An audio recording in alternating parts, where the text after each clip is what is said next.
ഈ റിവ്യൂ നടത്തുന്ന മോന്മാരെന്ത് റിവ്യൂ ഉണ്ടാക്കുന്നത്? 12 മണിക്ക് ഞാൻ ഷോയ്ക്ക് കയറിയപ്പോൾ പേരൻസിന് കൂടെ മക്കളെയും കൊണ്ട് കയറുക. രേണു സുധിയോട് മോളെ നിന്റെ പോക്ക് ശരിയല്ല, സൂക്ഷിക്കൂ എന്നുള്ളത് അങ്ങനെ അതൊരു വ്യക്തിയുടെ ലൈഫിലേക്കുള്ള അമിതമായിട്ടുള്ള കടന്നുകയറ്റാണ്. ഇത് തന്നെയാണ് രേണു സുധിയോട് പറയുന്നതും ആരോട് പറയുന്നതും. തൊപ്പി എന്നൊക്കെ പറയുന്ന ഒരു ക്യാരക്ടർ എങ്ങനെയാണ് വന്നത്?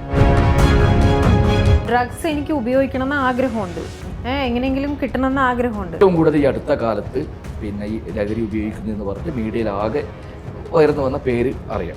ആ നടൻ അപ്പൊ ആരോടാണെങ്കിലും പറയേണ്ടടുത്ത് പറഞ്ഞാൽ മതി.